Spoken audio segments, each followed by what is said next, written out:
마태복음 26장 26절부터 29절 말씀.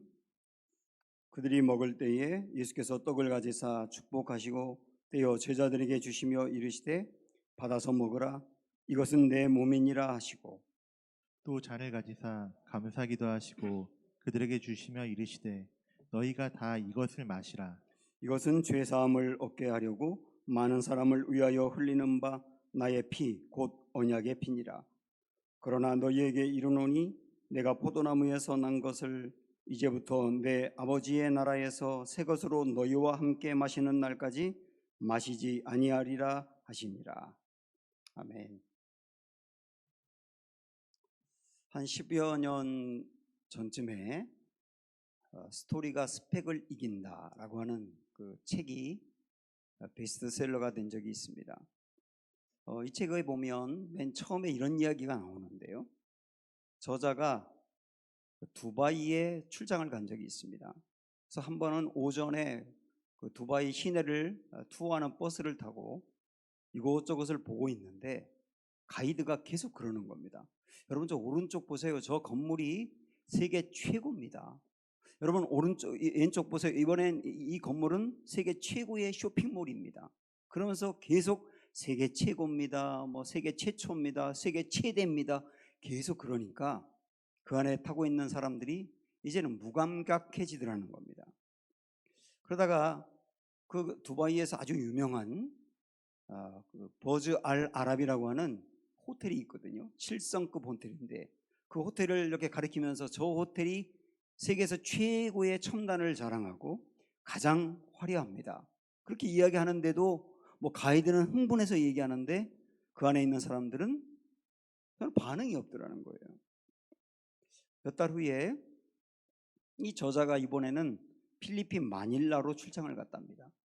그곳에서 마닐라 호텔이라고 하는 곳에 숙소를 잡았대요.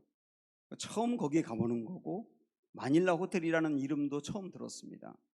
100년이 넘는 호텔이라 많이 낡았답니다.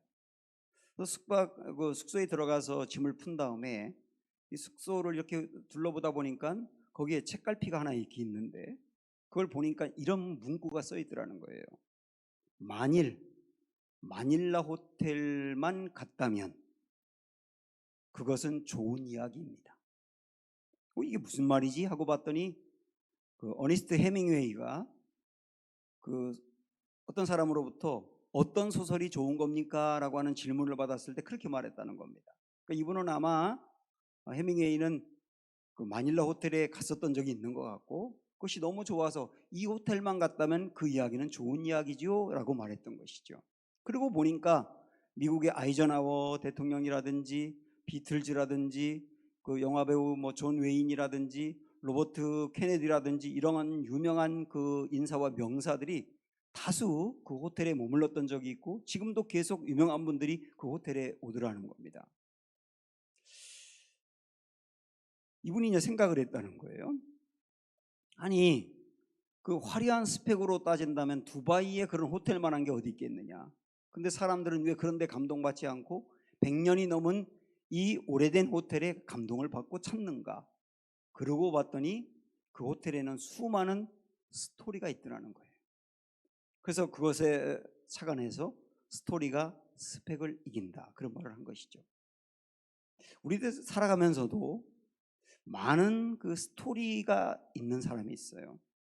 굉장히 어려웠는데 그 고난을 극복한 스토리가 있는 사람, 도저히 불가능해 보이는데 도전을 해서 이루어낸 스토리가 있는 사람, 이런 사람들이 어떤 때는 스펙을 앞선다고 하는 거죠. 신앙생활에도 스토리가 중요합니다. 내가 예수님을 만났던 경험이 있는 사람, 정말 힘들고 어려운 고난이 있었는데 주님을 힘입어 그 고난을 극복한 경험이 있는 사람, 수련회 가서 수련회에서 예수님을 만나는 체험을 한 사람, 교회 안에서 뜨거운 성도의 사랑을 받고 일어섰던 경험이 있는 사람, 이 모든 것들이 전부 다 스토리거든요. 이 스토리가 있는 사람들은 고난을 만났을 때, 때로는 신앙에 대한 회의에 빠졌을 때, 어떤 사람으로부터 마음에 많은 상처를 입었을 때, 위기를 만났을 때도 스토리가 있는 사람은 그 스토리로 위기를 뛰어넘는다는 얘기예요. 그래서 신앙생활에도 스토리가 중요합니다. 다시 말하면 경험이 중요하다는 거죠. 신앙의 스토리 중에서 우리가 중요하게 여길 수 있는 게 뭐가 있느냐면 성만찬이 있어요. 예수님이 부활하고 난 뒤에 제자들에게 나타나시기 전에 예수님의 제자 중 2명이 예수님 부활했다는 것을 믿지 못하고 고향 엠마오로 돌아가고 있었습니다. 그 사람들이 어깨가 축 처져가지고 낙심한 가운데 걸어가고 있는데 부활하신 예수님이 그들과 함께 걸었죠. 그런데도 그들은 부활하신 예수님을 알아보지 못합니다. 그 말은 다시 말하면 부활하신 예수님을 믿지 못했다는 얘기예요. 그러다가 결정적으로 그들이 부활하신 예수님을 믿게 된 동기가 있습니다. 뭔지 아세요? 예수님이 집에 들어가서 그들과 함께 식사하는 중에 떡을 들어서 감사 기도를 하시고 떼어서 그 제자들에게 주실 때 눈이 밝아진 거예요. 그리고 아, 예수님이다, 예수님 부활하신 거 맞구나 하고 부활을 믿게 됐단 말이에요. 그것은 예수님이 돌아가시기 바로 전날 마지막 최후의 만찬을 하실 때 그런 일을 하셨던 것이죠.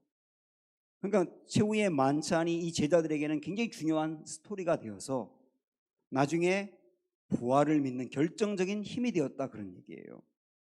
이 성만찬 이야기가 있는 최후의 만찬, 이 사건은 오늘 신앙생활하고 있는 우리들에게도 중요한 스토리가 될 수 있습니다. 오늘 그 얘기를 한번 살펴보도록 하죠. 유대인들에게 가장 중요한 절기는 아시다시피 유월절입니다. 이스라엘 백성들이 애굽에서 벗어날 때 모든 집안마다 장자들이 다 죽던 그날 하나님께서 이스라엘 백성들에게는 양을 잡아서 그 양의 피를 문설주에 발라라. 그러면 그 집은 죽지 아니하고 죽음이 넘어가게 될 거다. 실제 양의 피를 발랐더니 그 죽음이 넘어감으로 인해서 죽음이 넘어갔다 그래서 유월이란 말이 생겼고, 그리고 바로의 그 포갑으로부터 이스라엘 백성들이 해방된 것을 기념해서 유월절이라고 하는 절기가 생긴 거예요. 그것이 대대로 계속 지켜오면서 지금까지도 유대인들은 유월절을 지킵니다. 그런데 유월절 그 절기에서 매우 중요한 것이 식사입니다. 이것을 유월절 만찬이라고 하거든요. 온 가족이 다 같이 모여서 식사를 하는 것인데, 이 식사를 하다 보면 좀 특징이 있어요. 가족 중에 한 명이 사해를 봅니다. 그래서 이 포도주를 4번 먹는데, 4잔을 마시는데요, 식사하면서 그 한 잔 한 잔 마실 때마다 다 아주 중요한 의미가 있어요. 그 의미를 사해 보는 사람이 설명한 다음에 한 잔씩 다 마시고, 이런 방법으로 돌아가게 되는데, 이 4번의 의미가 어떤 얘기냐면 출애굽기 6장에 보면 이 말씀을 4번의 의미로 살린 거거든요. 한번 이 말씀 한번 보세요. 그러므로 이스라엘 자손에게 말하기를, 나는 여호와라, 내가 애굽 사람의 무거운 짐 밑에서 너희를 첫 번째 빼내어의 의미를 설명하고 첫 번째 잔을 마십니다. 빼내었다라는 말은 뭐냐면 애굽으로부터 탈출시켰다, 하나님이. 그 의미를 설명하는 거예요. 두 번째, 그들의 노역에서 너희를 건졌다는 말을 설명하면서 종살이로부터 해방되어 자유를 얻게 되었다는 걸 설명하면서 두 번째 잔을 마십니다.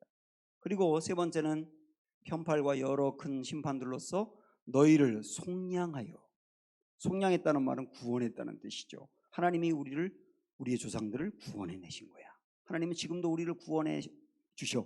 이러면서 구원을 설명하면서 세 번째 마시고, 마지막 네 번째는 너희를 내 백성으로 삼고 나는 너희의 하나님이 되리니, 하나님과 이스라엘 백성이 새로운 관계를 맺게 됐다는 것, 그것을 설명하면 네 번째 잔을 마십니다. 이렇게 식사하면서 한 잔 한 잔 마시는 게 굉장히 중요한 의미가 있는 게 유월절 식사거든요. 예수님이 십자가에 돌아가시기 전날 제자들과 함께 최후의 만찬을 하셨는데 그게 바로 유월절 만찬이었어요. 그런데 이 유월절 만찬에서 예수님이 사해를 보셨습니다. 사해를 보시면서 원래대로 쭉 내려오는 방식대로 하셔야 되는데 오늘 말씀을 보면 예수님은 원래 유월절 식사를 할 때 방식대로 하지 않고 몇 가지 다르게 말씀하신 돌발 행동을 하셨거든요. 그것 하나하나가 우리에게 되게 중요한 의미가 있습니다. 자, 우선 예수님은 떡과 포도주를 드신 다음에 이렇게 말씀하셨어요. 그들이 떡을 먹을 때에 예수께서 떡을 가지사 축복하시고 떼어 제자들에게 주시며 이르시되 받아 먹으라. 그리고 그다음 뭐라고 하셨느냐면 이것은 내 몸이다 그러셨어요. 떡을 뭐라고 말씀하셨다고요? 예수님의 몸이라고 말씀하셨어요. 그 다음에 이어서 또 잔을 가지사 감사기도 하시고 그들에게 주시며 이르시되 너희가 다 이것을 마시라. 이것은 죄사함을 얻게 하려고 많은 사람을 위하여 흘리는 바. 그 다음 뭐라고 그랬어요? 나의 피라고 말씀. 정리하면 떡을 가지고 예수님의 몸이라고 말씀하셨고, 그리고 포도주를 가지고 예수님의 피라고 말씀하셨어요. 원래 유월절 식사를 할 때 떡과 포도주를 먹고 마시는데요, 그 떡은 출애굽이 있던 날, 그 처음 유월절이 있던 날, 그 몸이 찢겨서 죽음으로, 대신 죽음으로 이스라엘 백성들을 살려낸 어린 양의 몸을 의미하는 거예요, 떡은. 그 다음에 피는, 그 포도주는 대신 피를 흘려 죽음으로 역시 죽어야 될 이스라엘 백성들을 건져낸 어린 양의 피를 의미한다고요. 그래서 유월절에 떡과 포도주를 먹고 마실 때마다 이스라엘 백성들은 어린 양을 생각을 해왔거든요. 근데 우리 주님이 그 어린 양을 생각을 해왔는데 뭐라고 말씀하셨느냐면 이 떡은 그 출애굽 당시의 어린 양을 의미하는 게 아니라 나의 몸을 의미하는 거야. 이 포도주는 출애굽 당시에 그 어린 양의 피를 의미하는 게 아니라 나의 피를 의미하는 거야. 그렇게 말씀을 하셨어요. 그러면서 이 말씀 끝에 보면 곧 언약의 피니라라고 말씀하셨거든요. 언약의 피니라. 이 언약의 피니라라고 말씀하신 것을 누가복음 22장 20절에 보면 새 언약이라는 말로 표현했거든요. 그 말이 맞는다고 봐요. 새 언약. 새 언약이라는 말은 옛 언약이 있다는 것인데, 옛 언약이 뭡니까? 어린 양이 대신 죽음으로 이스라엘 백성들이 살아났고, 그처럼 그 이후에도 양이 대신 죽음으로 죄를 지은 사람이 구원을 받는다라고 했던 게 옛 언약인 거예요. 근데 주님은 이제 새 언약이 이루어졌다, 그렇게 말씀하신 거거든요. 이건 뭘 의미하느냐 하면 이렇게 말씀하신 거예요. 들어보세요. 이제는 양이 죽음으로 죄인이 구원받는 그런 시대가 끝났다. 이제는 출애굽 당시 대신 죽은 양을 잊어도 된다. 이제는 내가 너희를 대신하여 몸이 찢기고 피를 흘려 죽을 것이다. 이제 양이 아닌 내 몸이 대신 죽을 것이다. 양이 대신 죽고 죽어야 할 사람이 살아났던 것처럼 이제부터는 내가 대신 죽음으로 죽어야 하는 모든 사람이 살게 될 것이다. 이제는 양이 아니라 나를 통하여 구원을 받는다. 이 시대가 새롭게 열린 거다. 그런 의미로 새 언약이라고 말씀하신 거예요. 그러니까 이 예수님의 성만찬 이후에 살아가고 있는 우리들에게도 우리의 영혼이 다시 살 수 있는 유일한 길은 예수님의 피밖에 없다는 것을 말씀하실 겁니다. 지금도 예수님이 대신 죽으신 십자가로만 모든 사람들이 구원을 받을 수 있고, 십자가를 믿는 모든 사람은 누구든 구원을 받을 수 있는 길이 활짝 열리게 된 거예요. 오늘 우리에게 그것을 말씀해 주시는 겁니다. 그런데 이제 예수님을 믿고 예수님의 십자가를 믿음으로 구원받는다는 것이 굉장히 중요하기 때문에 우리 예수님께서는 이것을 더 구체적으로 설명하면서 29절에 이렇게 말씀하셨어요. 그러나 너희에게 이르노니 내가 포도나무에서 난 것을 이제부터 내 아버지의 나라에서 새 것으로 너희와 함께 마시는 날까지 마시지 아니하리라 하시니라. 이게 뒤에 있는 나온 말씀이 중요한데 무슨 뜻이냐면 내가 뭐뭐 할 때까지 먹지도 마시지도 않겠다, 이런 표현이거든요. 뭐뭐 할 때까지 먹지도 마시지도 않겠다. 이 표현은 이스라엘 사람들이 하는 굉장히 강력한 맹세를 할 때 쓰는 표현입니다. 맹세를 할 때. 그래서 여러분 아시죠? 사도행전 23장에 보면 사도 바울을 죽이기로 결단한 사람이 유대인 중에 70여 명이 있었다고 그랬어요. 이 사람들이 뭐라고 말하냐면 바울을 죽일 때까지 우리는 먹지도 마시지도 않겠다. 그 맹세를 말하는 거예요. 반드시 바울을 죽이겠다, 이런 맹세인데요. 이 맹세를 우리 주님이 여기서 하신 거예요. 결국 무슨 말입니까?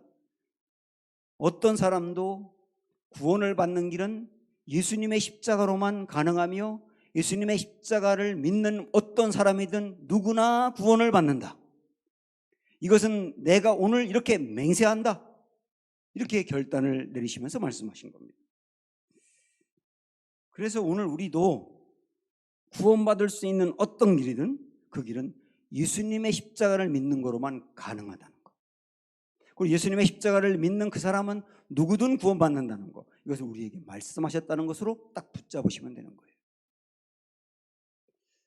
그러면 어떤 사람들도 이렇게 말할지 모릅니다. 그래도 저는요 너무 많은 죄를 졌는데 저같이 굉장히 큰 죄를 진 사람도 예수님의 십자가로 구원을 받을 수 있나요?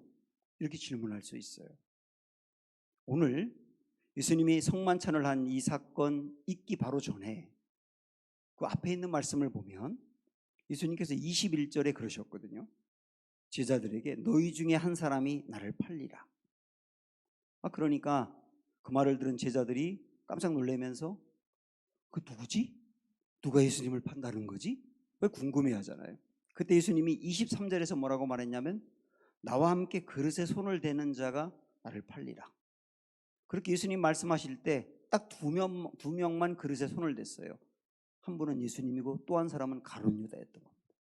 가룟 유다가 예수님을 팔 것이라고 주님이 말씀하시는 거예요. 그런데 이 말씀을 하시고 난 다음에 나의 몸과 나의 피가 죽을 사람을 살리는 어린 양의 피와 몸과 같이 될 것이다, 이렇게 말씀하신 것은 예수님을 팔려고 결심한 사람을 위해서까지 예수님은 그 몸을 드리겠다는 뜻이에요. 예수님을 팔려고 마음에 작정한 가룟 유다를 위해서까지 예수님은 그를 대신해서 십자가에서 죽으실 거라 그 얘기예요. 그 다음에 이 말씀을 하신 다음에 31절에 보면 제자들에게 그러셨거든요. 오늘 밤에 너희가 다 나를 버리리라. 제자들이 전부 다 예수님을 버리고 도망가고 배신하고 부인할 것을 말씀하신 겁니다. 그런데 그 제자들을 위해서 우리 주님은 십자가를 지시겠다는 거예요. 결국은 예수님을 팔려고 마음에 작정한 사람을 위해서까지 예수님은 돌아가시고 예수님을 버리고 도망가고 배신할 사람들을 위해서까지 예수님은 십자가를 지시겠다는 거예요. 그렇다고 한다면 이 십자가가 구원하지 못할 사람이 누가 있겠습니까? 우리도 그 십자가로 말미암아 구원받을 수 있는 길이 그래서 열렸다는 것을 마음에 받아들이는 게 이 성만찬을 내 것으로 삼는 중요한 의미가 되는 거예요. 예수님은 이 유월절 사회를 보시면서 일반적인 유월절 식사와 다른 의미로 자꾸 말씀하시는데요. 또 어떤 게 있느냐면 유월절날 떡을 가지고 기도하고 드시고 그 다음에 잔을 드시고 그러는 것은 다른 유월절과 똑같았어요. 그런데 결정적으로 유월절에 반드시 있어야 되는 메인 요리가 빠진 겁니다. 그 메인 요리가 뭡니까? 양고기죠. 유월절에 반드시 양고기를 먹어야 됩니다. 어린 양의 고기를. 어린 양의 고기가 없는 유월절 만찬은 있을 수가 없어요. 그런데 성경 마가복음부터 마태복음부터 아무리 읽어봐도 유월절 이 만찬을 할 때 어린 양의 고기를 먹었다는 얘기가 없어요. 그러면 여기서 우리는 질문을 해야 합니다. 유월절 만찬에서 어린 양은 어디 간 것일까? 왜 유월절 어린 양의 고기가 없는 것일까? 그리고 우리는 답을 얻었어요. 왜 그랬냐면 하나님의 어린 양이 상 앞에 있었기 때문에 어린 양이 상 위에 없었던 겁니다. 무슨 말입니까? 어린 양이신 예수 그리스도가 친히 양이 되시기 때문에, 그 양이 상 앞에 있기 때문에 굳이 짐승 어린 양을 올려놓을 필요가 없었다, 그런 얘기예요. 그래서 어린 양의 고기가 없었던 것은 굉장히 중요한 의미가 있는 겁니다. 예수님이 어린 양이 되어서 대신 죽음으로 모든 사람을 살려낼 것이라고 하는 것을 밝히는 사건이거든요. 그래서 어린 양 고기가 없었던 거예요. 자, 그러면 여기서 우리는 이런 질문을 합니다. 제가 이전에도 이런 질문을 받은 적이 있는데요. 왜 주님은 우리를 구원해 주시기 위해서 꼭 죽으셔야 했나요? 그냥 우리를 구원하면 안 되는 겁니까? 꼭 그렇게 잔인하게 십자가에서 죽어야만 되는 겁니까? 왜 그런 겁니까? 이렇게 질문할 수 있겠죠. 답을 먼저 말씀을 드리면, 죽음이 없이는 죽음에서 벗어나게 할 길이 없기 때문입니다. 자, 우리 한번 이런 얘기를 함께 생각을 해보시죠. 어떤 고등학교 한 교실 안에서 일어나고 있는 일입니다. 그 반에 심하게 왕따를 당하는 아이가 있어요. 모든 그 반의 아이들이 이 애를 다 싫어하고 왕따를 시킵니다. 그래서 얘는 학교 가는 게 죽기보다 싫은 거예요. 그런데 그 반에서 가장 공부도 잘하고 인기도 제일 많고 착한 한 아이가 고민을 합니다. 얘가 왕따가 된 걸 보니까 너무 마음이 아픈 거예요. 그래서 결정을 했어요. 내가 이 아이의 친구가 되어줘야 되겠다. 그래서 왕따 당하는 아이의 친구가 되어준 겁니다. 이 왕따를 당하던 아이는 공부도 가장 잘하고 인기도 가장 많은 친구가 자기 친구가 되어주다 보니 그렇게 고마운 거예요. 그래서 이제는 학교에 오는 그 발걸음이 옛날처럼 무겁지가 않아요. 친구가 있으니까. 그런데 문제가 생겼습니다. 가장 인기가 많던 이 아이가 왕따의 친구가 되는 순간 다른 아이들이 이한테 이렇게 말을 해요. 야, 너 이제 저 녀석의 친구지? 그러면 우리와 친구가 될 수 없어. 그래서 왕따의 친구가 되어준 얘가 왕따가 되기 시작합니다.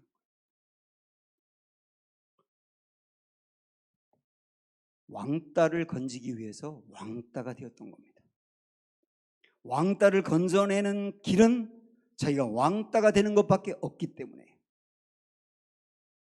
이 이야기를 가지고 아까 제가 던졌던 질문, 왜 우리를 죽음에서 건져내 구원받게 하기 위해서 꼭 예수님이 죽어야만 했나요? 라고 하는 답이 되겠죠. 죽어야 할 사람이 죽음에서 벗어나도록 주님이 죽으신 겁니다. 주님이 죽지 아니하고는 죽음에서 벗어날 길이 없기 때문에 주님이 죽음으로 말미암아 우리를 죽음에서 건져내신 거예요. 이게 십자가이고 이걸 믿을 때 구원이 임하게 되는 거죠. 그래서 우리는 이 일을 마음으로 받아들일 때 주님이 나를 얼마나 사랑하시는지를 알게 됩니다. 저는요, 사랑이 뭐냐라고 묻는다면 이렇게 말하고 싶어요. 사랑은 희생이 있는 겁니다. 희생이 없는 사랑은 사랑이라고 할 수가 없어요. 여러분 생각을 해보세요. 여러분 주변에 누군가를 사랑할 때 반드시 희생이 있는 거예요. 왕따가 되는 희생을 겪고 나야 왕따를 건져내는 사랑이 나오는 거거든요. 우리 주님이 우리에게 이 사랑을 주었는데 최고의 희생은 뭐냐면 가장 값진 것을 주는 거예요. 가장 값진 것을 희생하는 게 최고의 사랑인 거예요. 가장 값진 게 예수님의 몸이지 않습니까? 그 몸을 우리를 위해 주었으니 예수님의 그 사랑은 최고의 사랑인 거예요. 사랑하는 여러분, 그래서 이 일을 통하여 예수님이 나를 정말 이렇게 사랑한다는 것을 아셨다고 한다면, 그러면 우리가 삶 속에서 일어나는 모든 일을 이 주님의 사랑으로 해석하셔야 합니다. 고난 당하십니까? 고난을 주님이 베풀어 주신 십자가의 사랑으로 해석해 보십시오. 내가 죄에 또 넘어졌습니까? 또 죄에 넘어져서 내 자신이 실망스럽습니까? 그때에도 주님이 십자가에서 행하신 일을 가지고 그것을 해석해 보세요. 내가 연약하고 무능해서 좌절해 있습니까? 그때에도 십자가에서 베풀어 주신 주님의 사랑으로 그걸 해석해 보세요. 다른 사람의 말이 심하게 내 마음에 비수로 꽂혀서 힘들고 어렵습니까? 그때도 예수님의 십자가로 그것을 해석해 보세요. 그때 우리는 일어나게 되는 거예요. 예수님은 유월절 만찬을 하면서 기존의 유월절 방법과는 다른 식으로 계속 지금 진행해 가고 계시는데요. 또 하나가 있습니다. 아까 떡을 들어서 내 몸이야, 그 다음에 잔을 들어서 내 피야 라고 말씀하셨는데 그렇게 끝낸 게 아니라 또다시 말씀을 볼까요? 이렇게 말씀하셨어요. 그들이 먹을 때에 예수께서 떡을 가지사 축복하시고 떼어 제자들에게 주시며 이르시되 뭐라 그랬어요? 받아서 먹으라. 근데 그 떡은 뭘 의미한다? 내 몸을 의미한다. 그러니까 내 몸을 먹으라죠. 내 몸을 먹으라. 이어서 뭐라고 말씀하셨느냐면 또 잔을 가지사 감사기도 하시고 그들에게 주시며 이르시되 너희가 다 이것을 어떻게 하라고요? 마시라. 이것은 뭐예요? 예수님의 피. 예수님의 피를 마시라. 이걸 합치면 나를 먹고 마시라예요. 나를 먹고 나를 마시라. 주님이 이렇게 말씀하셨다고요. 이게 성만찬이라는 거예요. 자, 여기서 이게 도대체 무슨 의미냐? 뭘 먹고 마시라는 게 어떤 의미냐 굉장히 궁금하지 않습니까? 우선은 예수님이 성만찬에 드셨던 떡과 포도주는 이때 당시 사람들이 매일 먹는 양식이었어요. 우리로 본다면 어떤 의미냐면 우리로 본다면 밥과 김치라고 할 수 있습니다. 밥과 김치. 그걸 매일 먹었던 거예요. 그런데 떡을 먹고 포도주를 마심으로 그들의 육체가 산 것처럼 우리 주님은 매일 나를 먹고 매일 나를 마셔야 돼. 그러면 너희 영혼이 살아. 이렇게 말씀하시는 거예요. 성만찬 있을 때만이 아니라 매일 주님을 먹고 매일 마시라는 거예요. 아니 그러면 또다시 궁금하지 않습니까? 그럼 주님을 먹고 마신다는 게 무슨 의미냐? 너무 끔찍하잖아요. 주님을 먹고 마신다는 게. 이 어떤 의미냐? 주님을 먹고 주님을 마시라는 의미는 주님이 내 안에 계신다는 의미예요. 내 안에 계신다. 우리가 어떤 떡을 먹으면 떡이 내 안에 거하는 거잖아요. 우리가 음료를 먹으면 음료가 내 속에 들어와 내 안에 거하는 거잖아요. 그처럼 예수님을 먹고 마신다는 말은 예수님이 내 안에 거한다는 의미예요. 그게 바로 떡을 먹으라 떡을 마시라라고 하는 의미인 겁니다.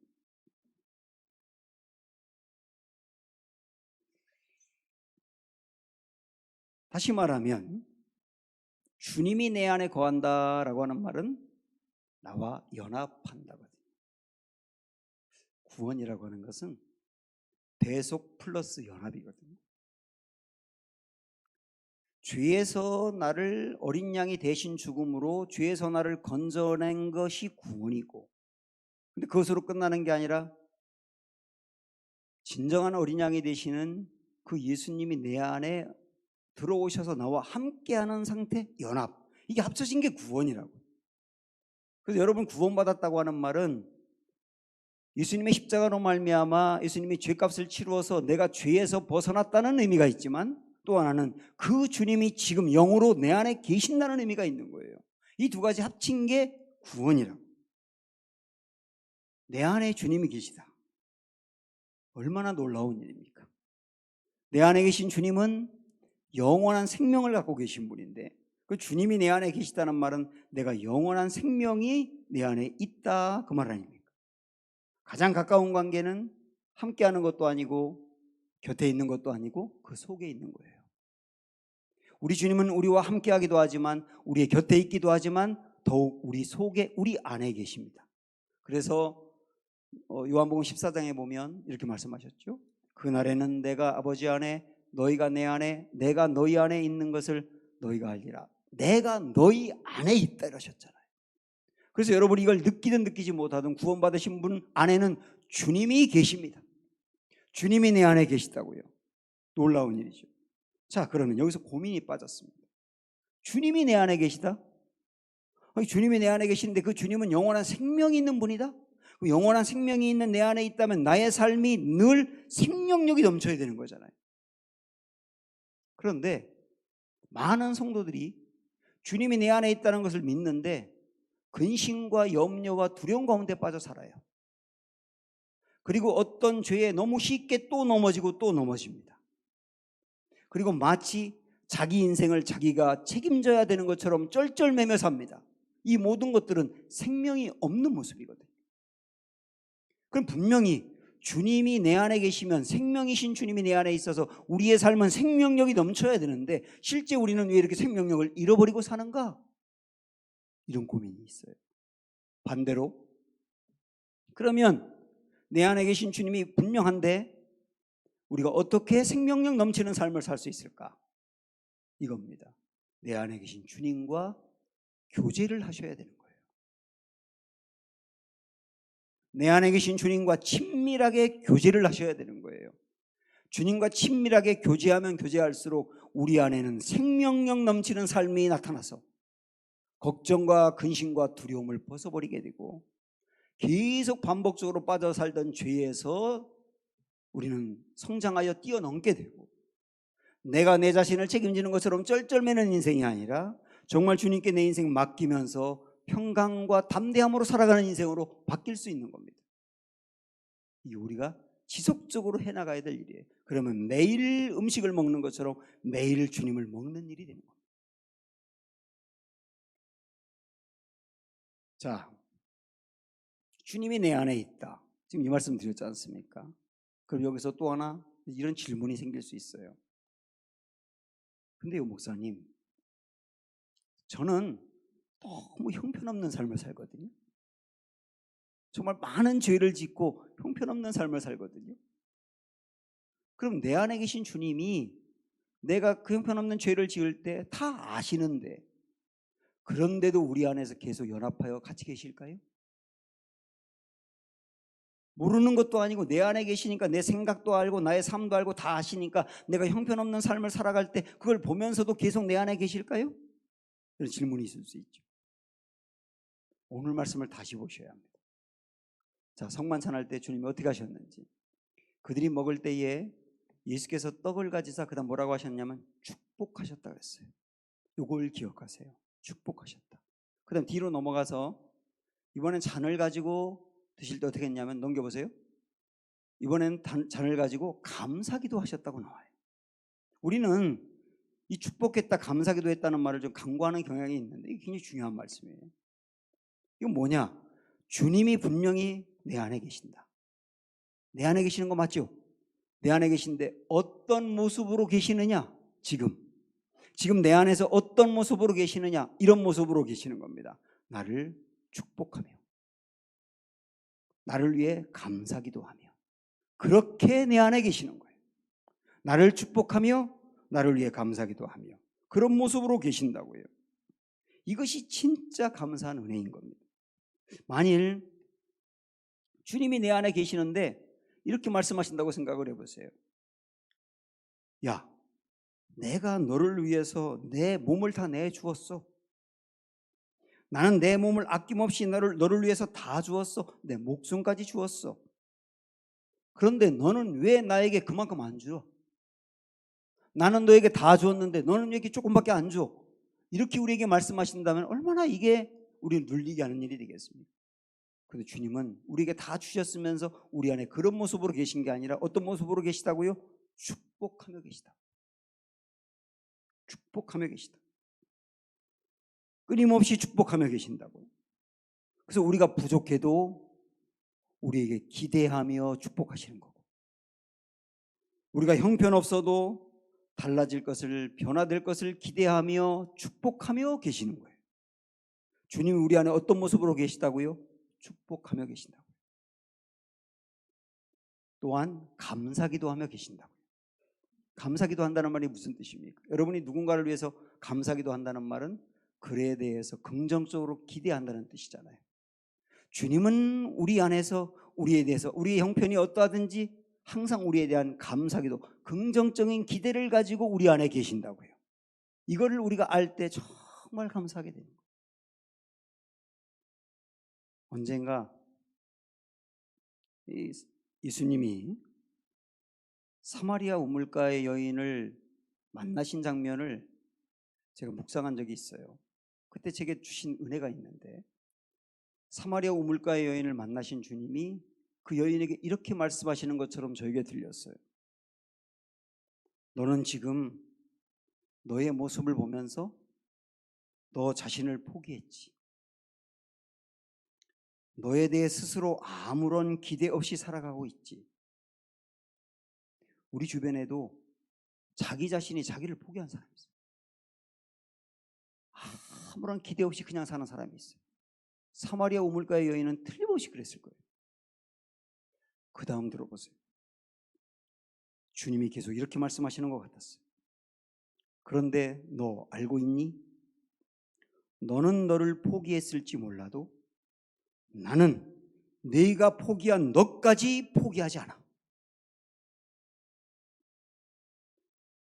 제가 목사지만 어떤 때는 제 자신에 대해서 실망할 때가 있고요.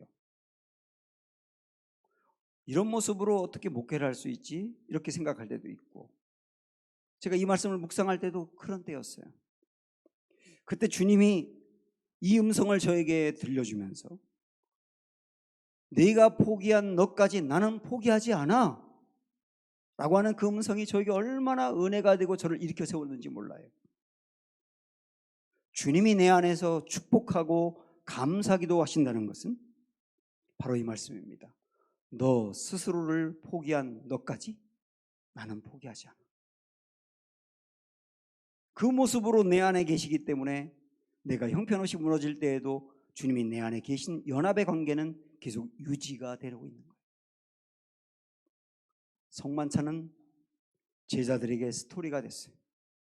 그래서 그들을 어떤 경우든 일으켜 세우는 힘이 됐어요.